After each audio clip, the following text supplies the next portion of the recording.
Hello, hello. So well, I don't even think we need this, but because it'll be easy. I think it's going to be pretty easy to hear.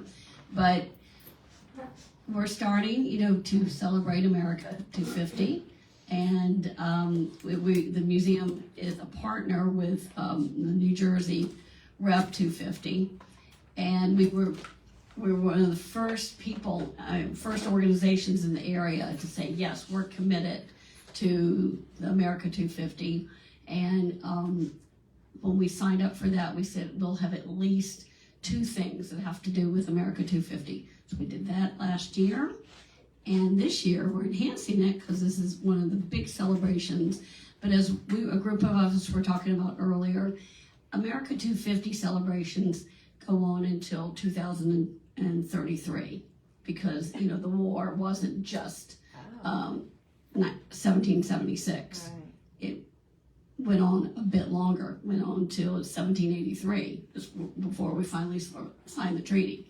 So without further ado, we have Tom Hood with us. He is a historian. He is an American Revolution buff and professional. So we are lucky to have him on our board, and we're lucky to have him here speaking with us. So, Tom, thank you. Thank you, Terry.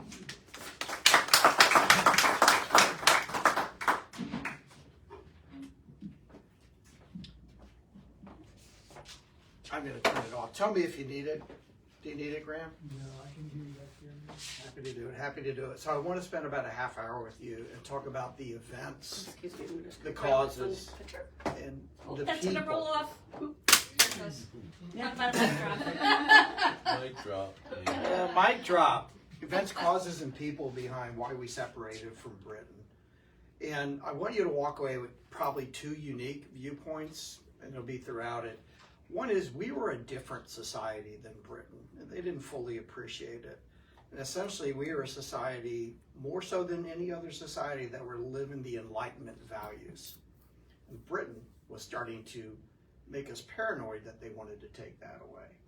And the second thing we'll talk about is, this comes up a lot, it's like, how could the British be so stupid on how they handled this crisis that led to our separation? I'm going to propose to you that they weren't that stupid, but we'll talk about that and the sort of things that they got wrong and how they view what was going on there. But in talking about the American Revolution, we'll take it through these 5 sections: rising issues, escalation, really getting to a breaking point, the final separation. Then we'll talk about the British and how they were not able to really fully understand what was going on there. Does that make sense? You can't start talking about the American Revolution without ending the chapter on the previous part of British history, which was the 7 Years' War, which was from 1756 to 1763. And you can look at the map of Europe there. Britain didn't have many allies in this fight. France and Spain were against them, Austria-Hungary and Russia. In the Americas, the struggle was essentially over the Ohio Valley. The French were up in northern part, Quebec, Montreal, and that area, and the British were along the eastern seaboard. You also had struggles that were going on in India around this, as well as the Caribbean. 7 Years' War ended up costing about 1 million people in casualties. And it was the world's first global war. The whole thing started in 1754 with a young Virginian that went out to try to tell the French to leave the Ohio Valley, because they both had contested claims to it. And he ended up having a skirmish there where he killed a number of them. And that was kind of the opening salvo of that. He was a 22-year-old colonel from Virginia. Without the styles weighing in, does anybody know who that is a picture of? He's the guy who started George Washington. George Washington started the 7 Years' War in 1754 as a 22-year-old colonel from Virginia. And in fact, when you look at it, he made a mistake in what he did. But he was celebrated as a hero when he came back because now they had a war starting. Britain ends that conflict ruling the world supreme, if you will. And they have so many new territories that they have gathered for them. But what they don't fully appreciate is we've had 2 different societies in 1763 between what Britain was and what the colonies were.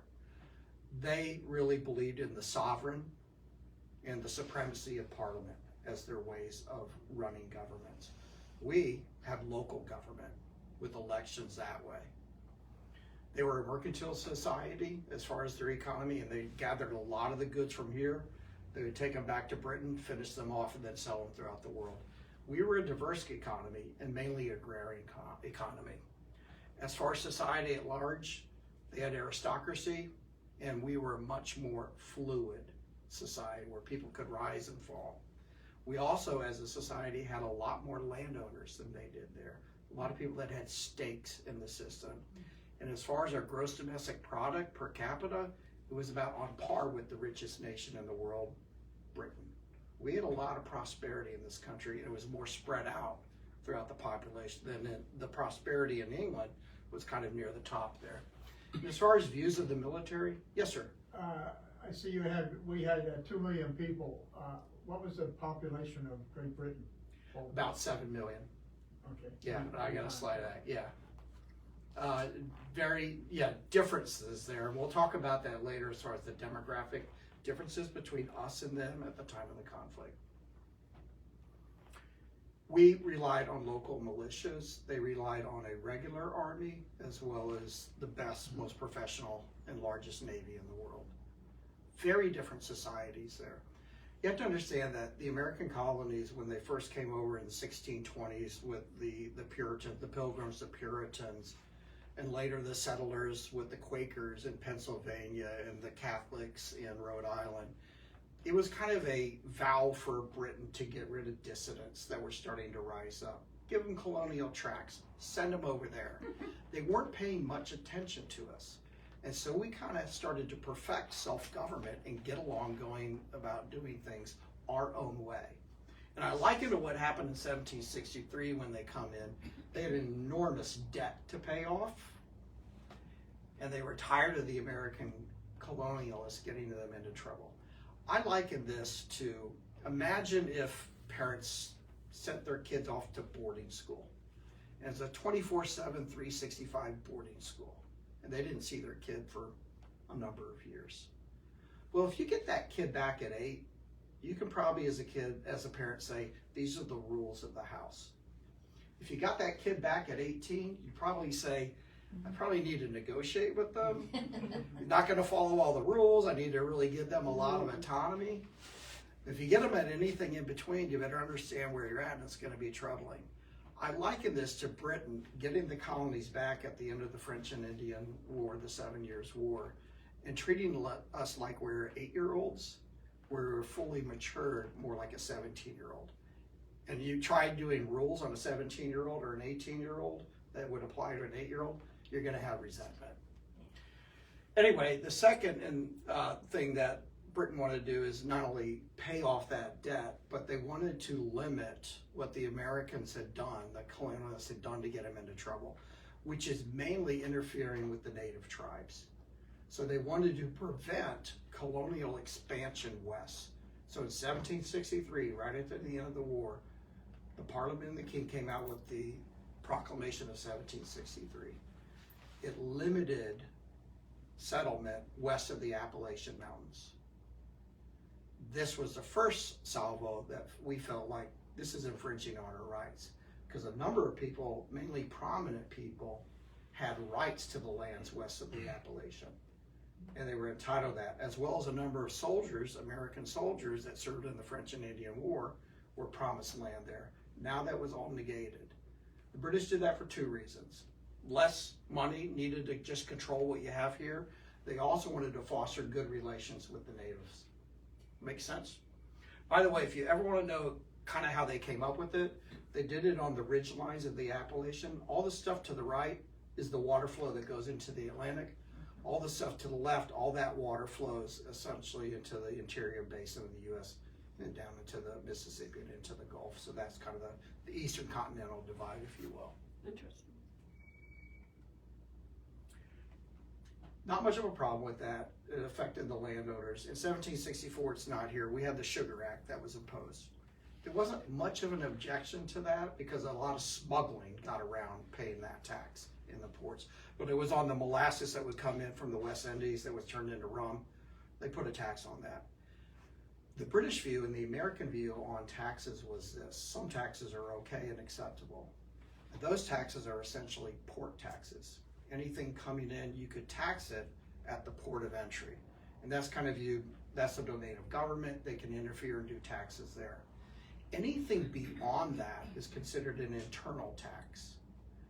And it's actually a very interesting British viewpoint on internal taxes. Internal taxes, the British viewpoint was the Crown can't demand it. Parliament can't demand it. They have to ask it of the people. And the people would choose to give them that money in the form of internal taxes. So it's kind of an interesting way. You can't just tax. You have to ask the people. They do that. Now they did that through Parliament. That's how it would be approved. But there's a difference between external or port taxes and anything else would be considered internal. And this was the first mistake of the British, the Stamp Act of 1765. Essentially, any official document, even playing cards, had to have a stamp on it. And people would be commissioned to issue those stamps, and they collect the money there. Well, that's not a port tax. That's a tax on how we do things around here, just on our livelihood. That's an internal tax. And guess what? You didn't ask us. And guess what? Nor could you ask us, because we don't have representation in Parliament. So we had a quandary here. But the British were like, we can tax. And actually, you kind of do have representation in Parliament. It's called virtual representation. We'll talk about that in a little bit. The colonists formed an outcry there. They did a little bit of boycotting British goods. They also just ignored it. In the case of George Mason, guy from Virginia, he found a way, particularly in legal documents, which became very important with the Stamp Act, because you couldn't proceed with legal proceedings unless you had the official thing, to essentially have a ruling that said this is essentially legal, just not stamped, so you can act on it. So that was a major outcry that happened there, no taxation without representation. Guess what? The Crown kind of heard it. They said, we'll pull it off. They pulled it off the table. But they also at the same time had the Declaratory Act, which said we have the right to tax you at any time and in any manner and in any place. We're just not doing it right now, is what they said then. These are some of the early firebrands, if you will, of the revolution. And it's almost like you have to have these for any sort of movement, the early leaders on it. And when they're there, people view them as radical and out of their mind. But eventually it's like, well, they were the soothsayers. They were the prophets. They were the ones there. Patrick Henry from Virginia, give me liberty or give me death. Samuel Adams from Boston, right? You see that portrait a lot on the beer bottles, right? 1767, Britain comes back. Remember, they said we could still tax you. And this time, they said, we're just going to do an external tax, but it's essentially on everything that's coming into your ports. So, these new duties were considered external taxes, not internal taxes. So the British thought this should be acceptable because this was within the King and Parliament's domain. But suddenly, the colonists said, we reject the distinction between internal and external. You're still taxing us, and we have no representation. And the major thing there about taxation without representation was the representation part. The colonists knew the need for taxes to generate revenue, but it's like, we have no representation there. So boycotts happened again. Interesting thing about Charles Townshend, he was the Chancellor of the Exchequer, essentially Treasurer Secretary. Young guy, 42. And he passed this, and he's famous for it, but he died within a week of it getting through. He caught a fever and died. This went on for 3 years. It was repealed 3 years ago, but it had minimal effect on the colonies because the British were estimating that they were doing about $3 million in trade with the colonies, but because of this effective boycott, it went down to about 200,000. Our boycott put pressure on them back in England because the merchants in England wanted to sell to us. We were good customers. So they started to put pressure on the Parliament and on the Crown.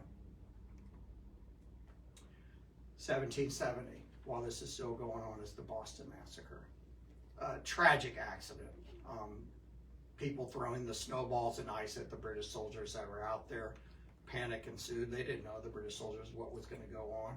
How bad could this go? You could die from an ice being thrown at you, and then the mob getting out of control.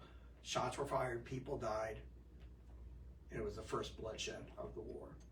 Interestingly, John Adams, now a rising star in this sort of thing, defended the British soldiers that did the shooting and successfully got them off. Some of the key voices that you see there, you got the Samuel Adams. He was the leader of the Sons of Liberty out of Boston. He was a firecracker. He wanted to instigate incidents with the British. And you'll see one that he instigates really soon. Patrick Henry down in Virginia in 1774 gives his speech where he says, "I know not for you, but ask for me. Give me liberty or give me death." Benjamin Franklin and John Adams I bring out because they were laggards, but in the mainstream with enormous influence that followed behind them. Benjamin Franklin is actually a very interesting story. We all know him as the bookmaker, lightning, the inventor, firehouses, public libraries. But he spent about 20 years basically as Pennsylvania's representative over in England. He was in England a lot, representing colonial interests. And he was trying to tell the colonies, pipe it down back there. But he was starting to get wind of just how the British people were viewing the colonies. And he said, they hate you. They really don't want to hear your point of view. To where he started getting booed and hissed at and talked out of things. He eventually left. And John Adams, the lawyer up in Boston who came along, John Adams really started to make the argument that the sovereign of the king is not our sovereign. We don't recognize him anymore. When a king behaves that way, he's no longer our leader. On the British side, you of course had King George III. He had been the monarch since about 1763, inheriting it from his father, who inherited it from George I. George I was a German prince who was brought in. In fact, George I, when he was king of England, didn't speak any English. Lord North was the prime minister throughout the entire crisis and war from about 1770 to 1783. Prime minister, the leader of the party there. Edmund Burke was a political thinker, but he was also in the minority party in England. England had two parties. The Tories, which are considered loyal to the crown, or really in support of the crown. The Whigs, considered anti-crown and that sort of thing, but they tended to always be the minority party. And then Charles Townshend. So the point of no return, the Boston Tea Party, 1773. Samuel Adams orchestrated this event. So here's what had happened. Those Townshend Act duties, they were all repealed. Mainly because smuggling wasn't going on, they weren't generating the revenue, they saw the resistance, they said, it ain't working. Little bit of common sense got there and said, let's back off. So they were all rescinded, except for one, the tax on tea. And they had a new tax on tea. And actually the tax on tea that was with the new tax on tea was much lower than the previous one, because the British really wanted to encourage use of the East India Tea Company. So this tea is import, and there were many of these Boston Tea Parties, or tea parties that occurred, but the one that gets the most recognition is this, the Boston Tea Party. You don't pay it until you get it off and somebody's agreed to buy it, and then they pay it. So nobody was agreeing to do it because you didn't want to be accused of doing it. But that wasn't good enough for the rabble-rousers. So essentially they went out there and threw the tea out. Before we get really excited and happy about this, there were a lot of people, including John Adams, that said this is the worst thing you could have done for the cause. Because this is the destruction of property. And you're doing it to them. And we are about our rights, including our right to property and the sacredness of that. However, Samuel Adams recognized that if he did this, the British will be really upset, and they probably will come down very hard on us. And he wanted that. He wanted the British to really start to show their true nature so that he could accelerate the cause of independence. What happens is Britain retaliates with what's called the coercive acts. essentially, we need to coerce the Massachusetts Bay Colony back into submission to the Crown. We ended up calling them the Intolerable Acts. So this is just a little bit about that. Here's what happened. 4 big things with that. They closed the Boston Harbor, no trade. They revoked the colony charter to self-government of Massachusetts. They also said they could house British troops anywhere they wanted, quarter British troops anywhere they wanted. And the final thing they said was, we can at times, if there is a crime to be tried, remove it from the local jurisdiction and place it somewhere else. They were afraid that they were going to get sympathetic juries to patriots there. This really struck home, because if we talk about their view of rights, closing the harbor, that's taking away the economic liberty. Taking away self-government, taking away political liberty. The housing of troops, that's our civil liberty and how we operate as a society. And then your idea of having a trial moved away so they can get a different jury, that's taken away from your judicial liberty. This really hit home. And this was the sort of thing that got galvanized the entire colonies. Now they had the First Continental Congress in response to this. They continue now with a new boycott, but they started to organize. And this was the central debate. That's a picture of John Locke. A century earlier in England, he came up with essentially the English Bill of Rights. And he wrote a number of things about what is the purpose of government. And his essential thesis on the purpose of government is when people get together and they decide to give up a little bit of their freedom for the idea of greater security, but the purpose of that security, a la government, is the protection of the rights of the people. Rights of the people. That is completely different than hundreds of years of what Europeans have experienced of governments are essentially there. They're monarchical. They control it. They do what they want to do. You have to follow what they say. So the colonial are no taxation without representation, natural rights, self-governance, and Paine's common sense. We'll talk about this in a little bit. The British argument, virtual representation. Their idea was when you elect people to parliament, their primary responsibility is not to represent their district where they came from, it's to represent people. So you don't need to have voted on them, you just need to know those people in parliament are representing people. We didn't buy into the idea of virtual representation. The sovereignty of the parliament, mercantilism, you need to come here and support it, and then essentially what was going on was treason.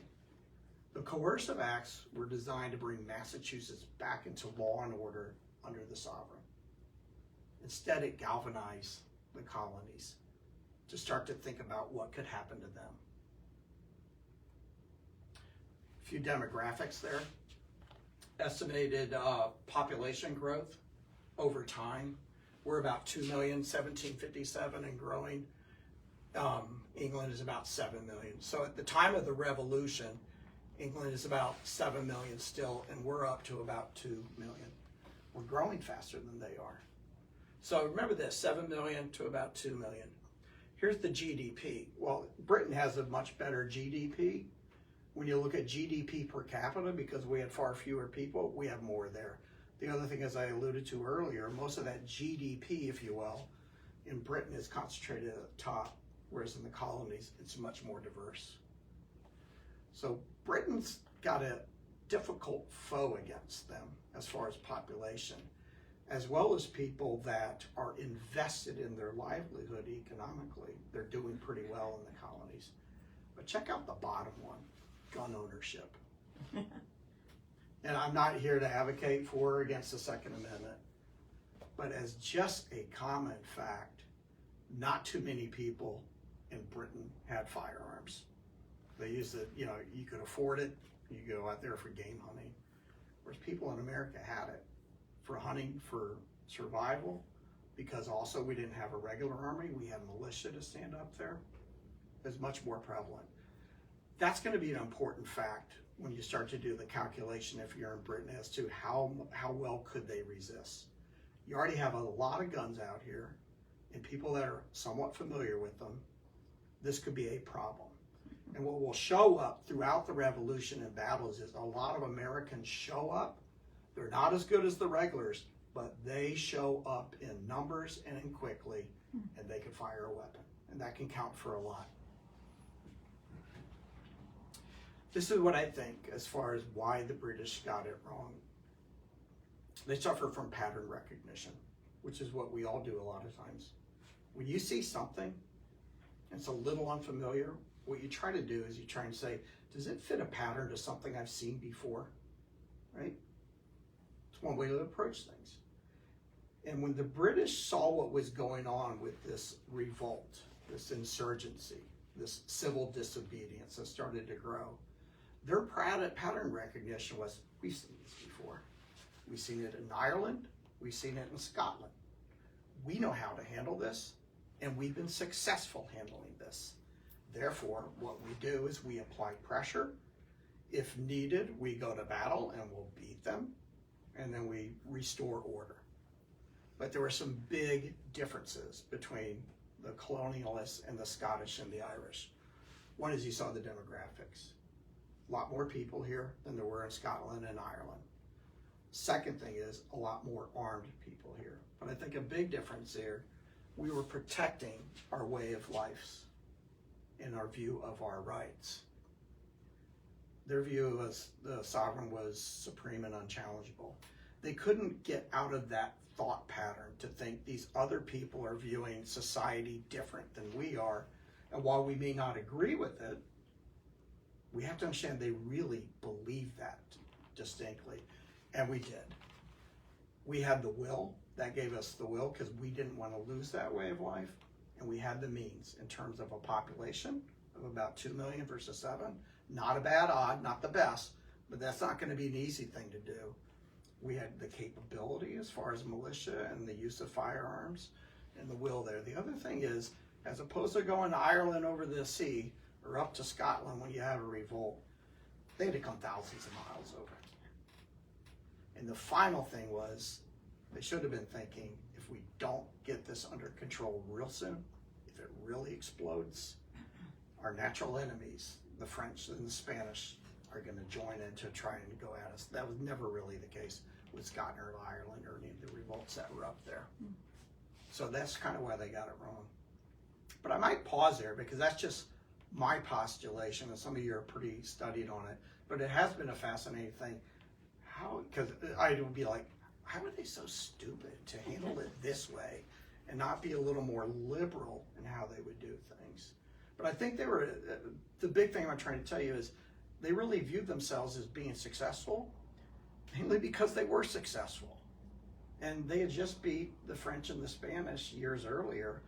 They were the supreme power in Europe, and they were successful in just about everything they did. But I might pause. Any thoughts? I was just thinking of, I could be wrong, but when they came to battle, the British were all lined up in a line, who's to do. Yeah. But they, I don't know what you call it. Patriots, that's a good name. They would be hiding behind trees, around rocks, and being out there and being decoys, whatever. And I think didn't that come to help to defeat some of their? I think so. We got people that know a lot of it about it Yes. here. Yeah. I would agree with that. Not initially though, because even the militia that we had, and once we established an army in the colonies, they were trained by people that fought the same way that the British do.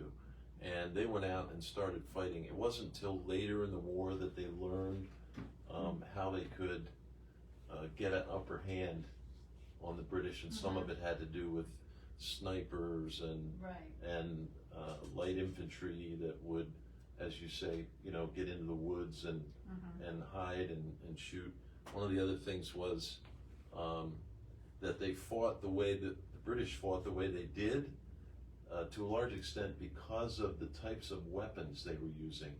They didn't have the kinds of weapons that we have today, where they're automatic weapons where you can fire hundreds of shots in a second. the typical firearm that was used by the infantry was a smoothbore musket that you could reload maybe 3 times and get 3 shots off in a minute, more commonly 2, and the dependability of firing the weapon was very limited. There were many situations where, you know, you may go to fire 10 shots in a battle, say, and the musket would only go off half of those shots for whatever reason.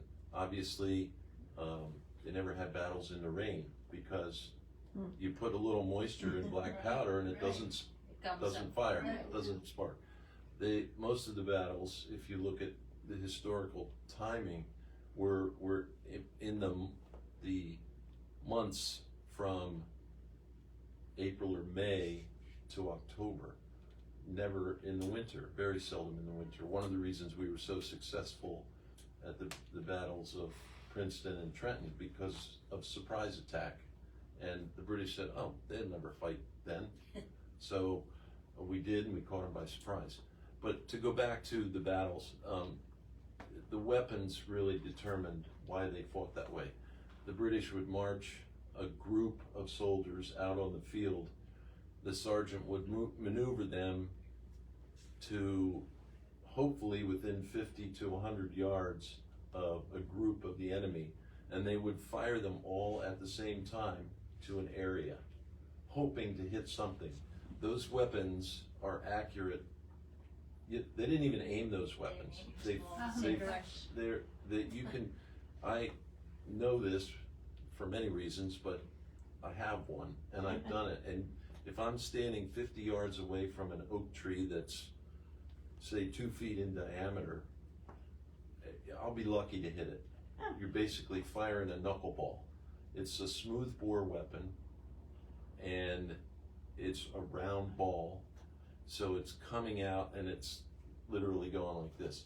So, you know, there were those reasons. The other thing is, if you maneuvered your platoon to an area, they took a shot.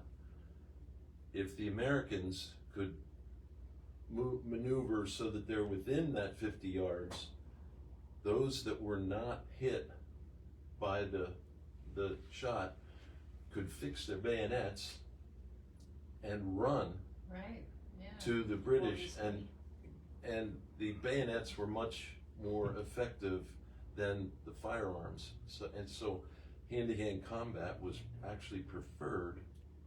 So that's what you were trying to do. You were trying to maneuver by position and using the musket fire strategically to be able to do that. There were actually more, and then I'll shut up. There were actually more deaths in the American Revolution due to hand-to-hand combat than there were from musket fire. Yeah. Wow. So we Right, learned but a tell lot. them why about the bayonet. Oh, one more Really? thing about the bayonets, yeah. So if you look at the bayonets from the American Revolution.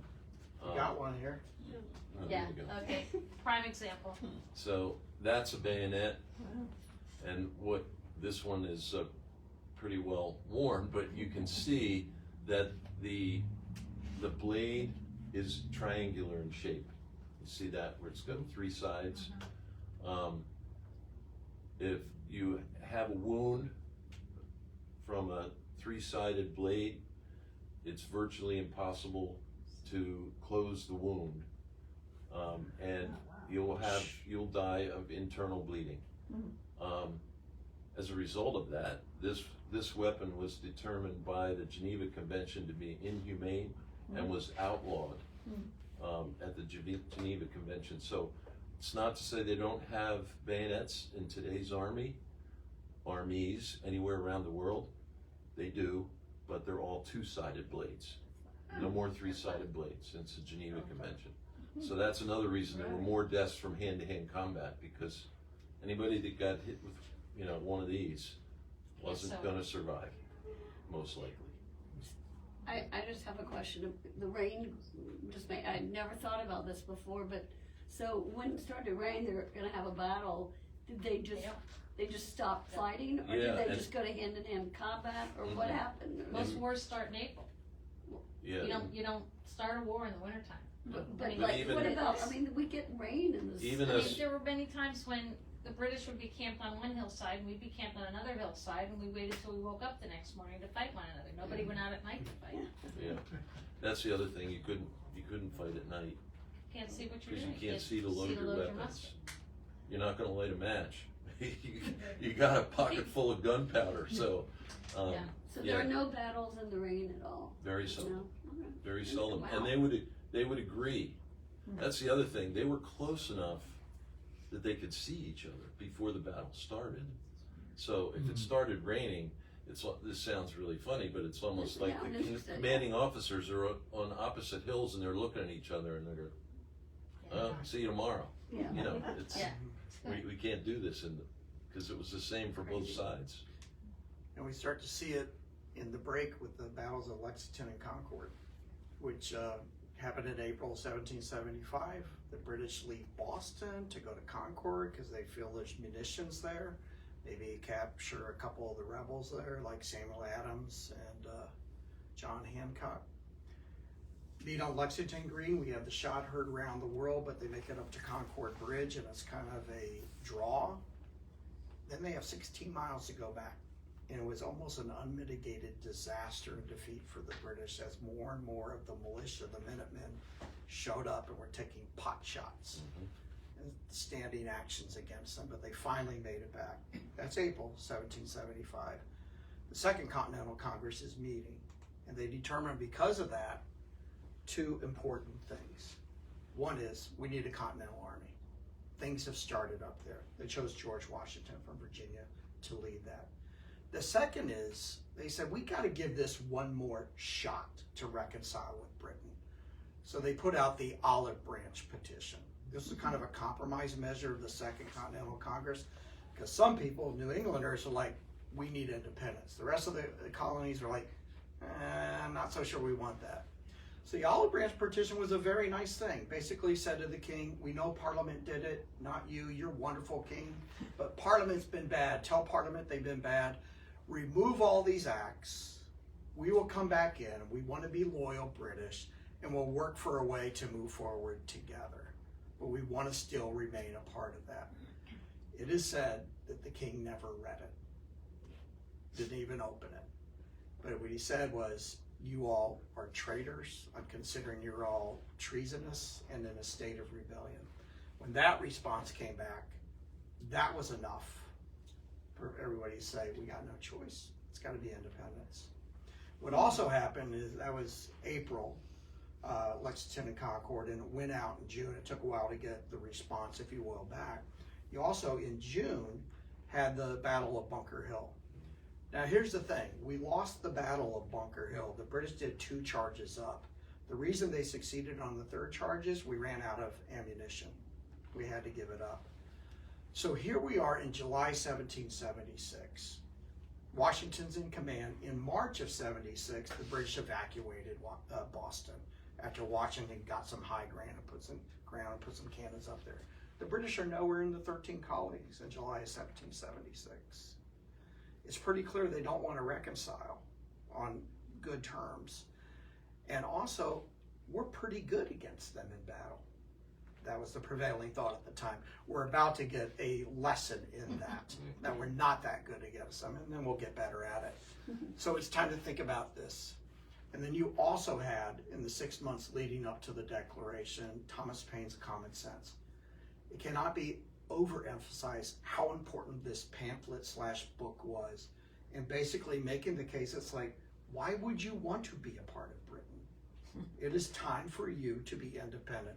He was a recent immigrant from England. 500,000 copies sold in a population of 2 million. Right, this says 3 million. 6 months, widespread impact. And then you have the Declaration. Thomas Jefferson, the Committee of 5, points him because he's the best writer, and he truly was. Comes up with the draft, the committee changes a little bit, and then the full committee a little bit more. we have the Declaration, which essentially at the beginning sounds very much like John Locke. Why governments are instituted to secure rights. What rights? Unalienable rights. Among those are life, liberty, and the pursuit of happiness. He didn't say anything original. Others had said essentially the same thing even 100 years before. But the Americans, for the longest period of time, were acting on those Enlightenment values. And now they were declaring, essentially, with this is who we are, right? If the Constitution is how we operate, the Declaration defines who we are, what we value. That's it.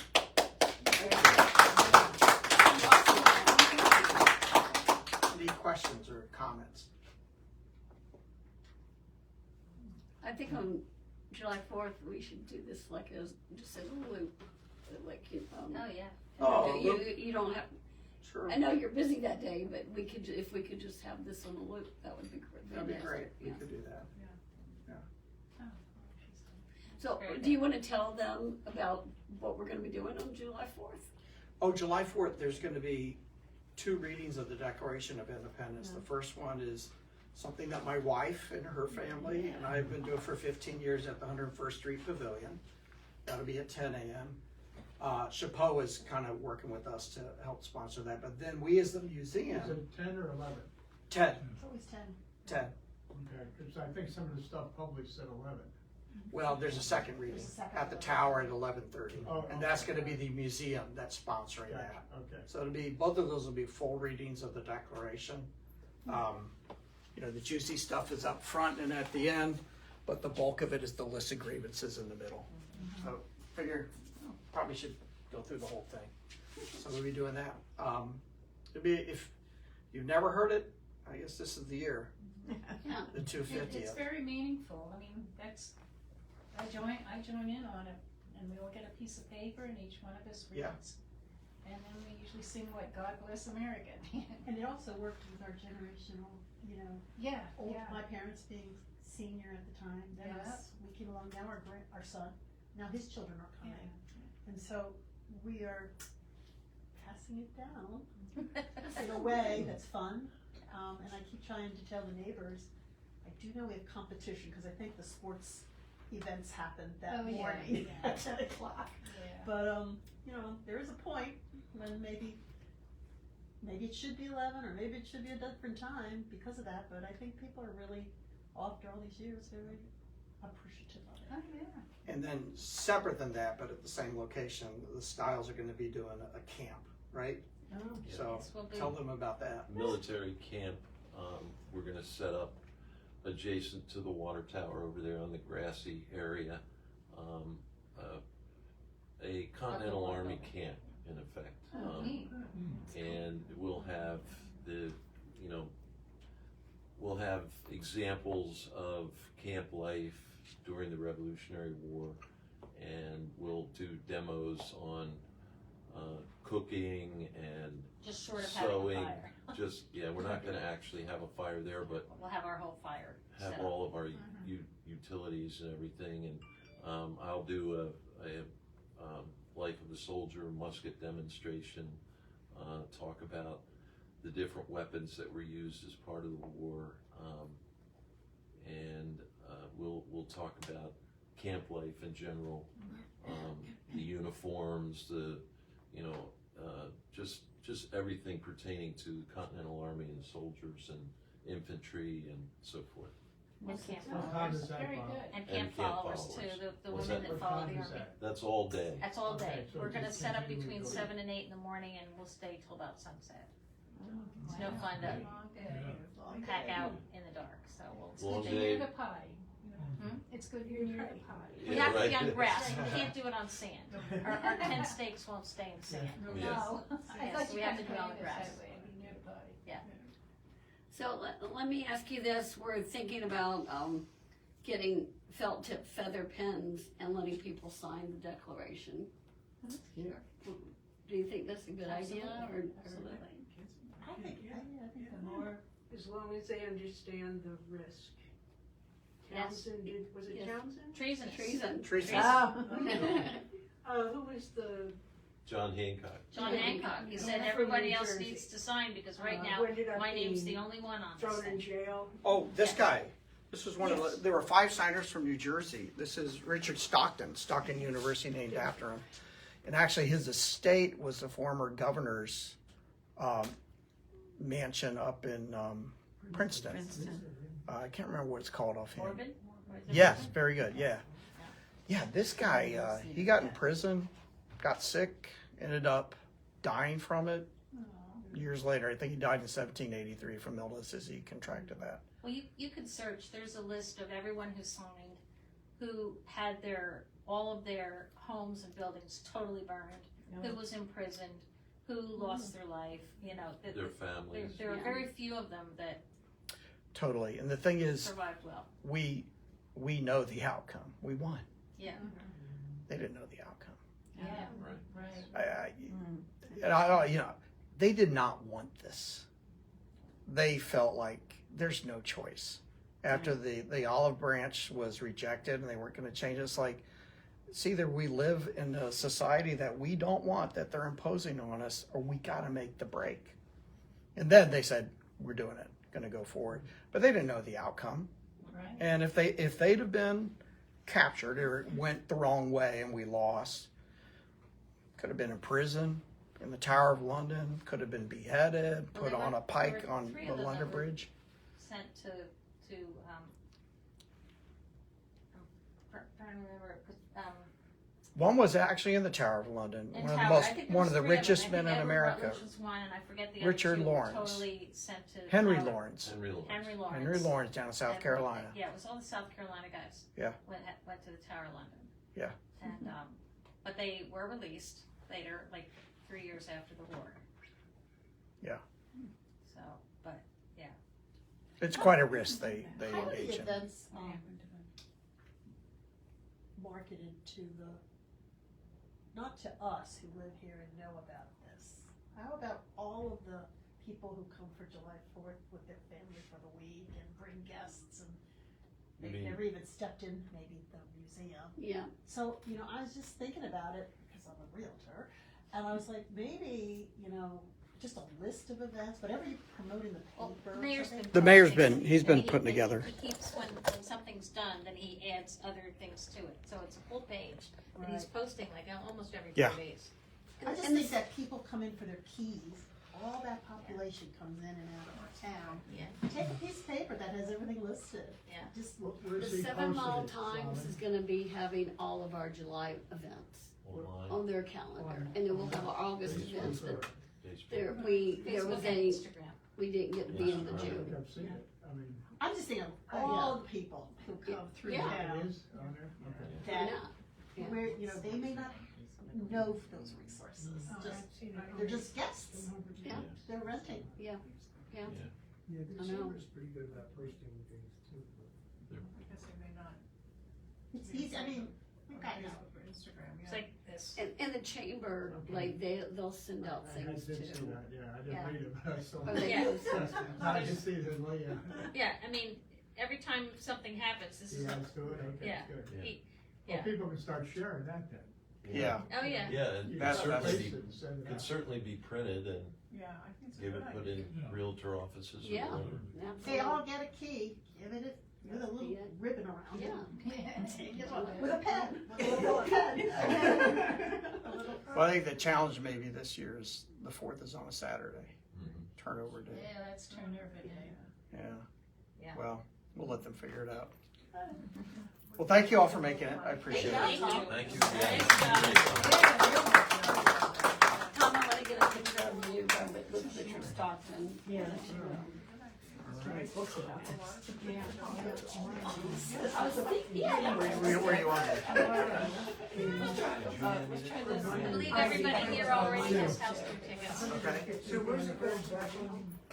House tour tickets. Saturday, 12 to 4. This Saturday, 12 to 4. It's the Court Street properties, there's 8 Court Street properties. Bow, whoever is I saw it. I did see it. Yeah, but not online, they didn't. Well, I don't go to, that's No, 7 Mile Time. and the other one's Okay, I just can't believe more people aren't here. Well, I know. The first one, about the little houses, they had all seats were filled. Thank you, ladies, for coming tonight. Did you play Marshall? I do, yes. Yes, yes. We've met before. I think we played with each other before. You could Like, probably yes, I buy think it so. as late as 2 o'clock in the afternoon. Could have, You know, but, it's late. You know who I am, I don't know who you are, and now I know you're the director of this museum. I used to be a member when NJ.Learn was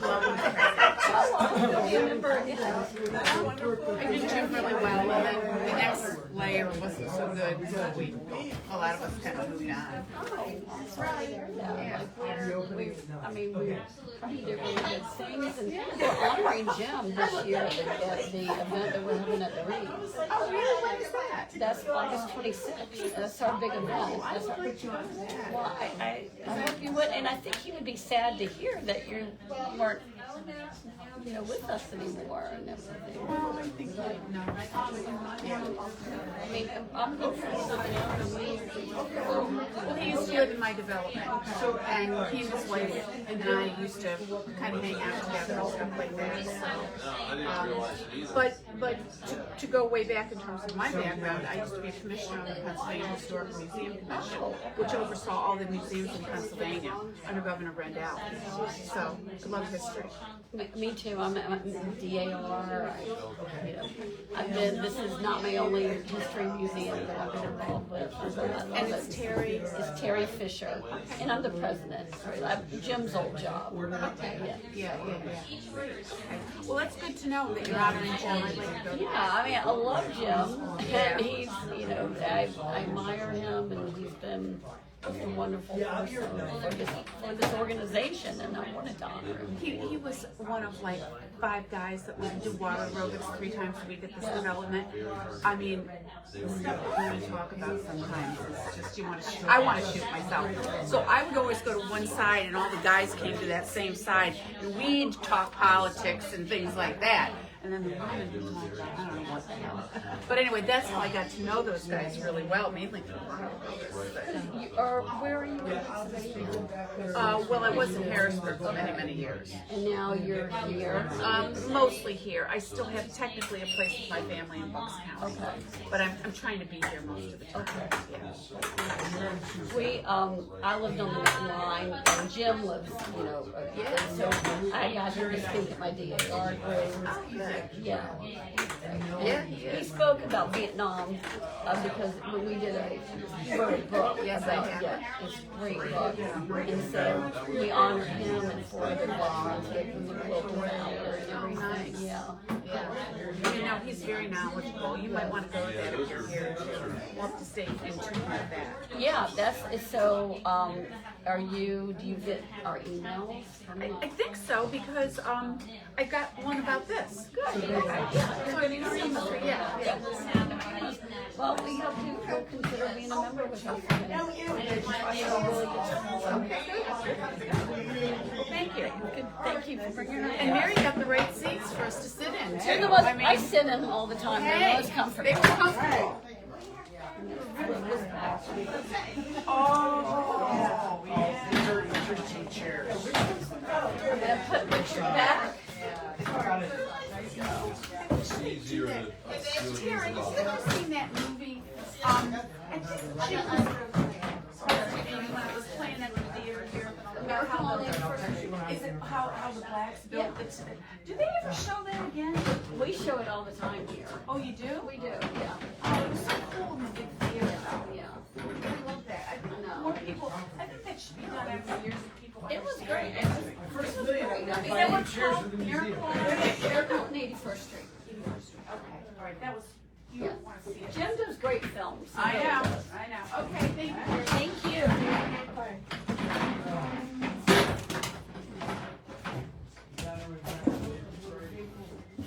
Oh, yeah? still laughing, Bob. Oh my gosh.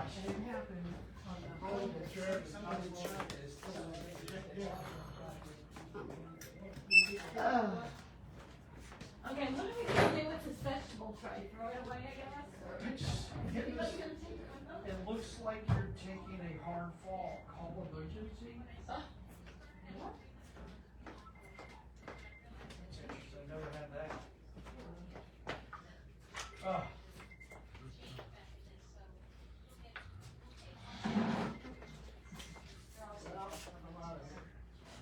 Right under your car,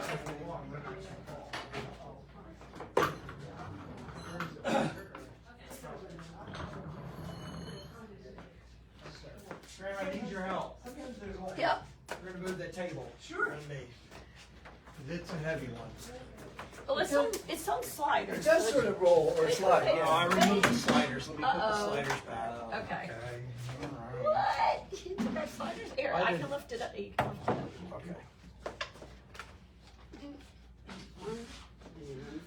Oh, there's one more. Wait, let's lift it up just a little bit. There we go. And then this side. And then it just slides, right? Yeah. One more over here. Right over here. What's Lift it, that? Fingers out of the way? No, one more. lift it up. If you can't get it in, you gotta lift it Yeah, up. lift it up a little more. There you go. Yeah, there. Okay, now you should just slide it. Yep, you're on it.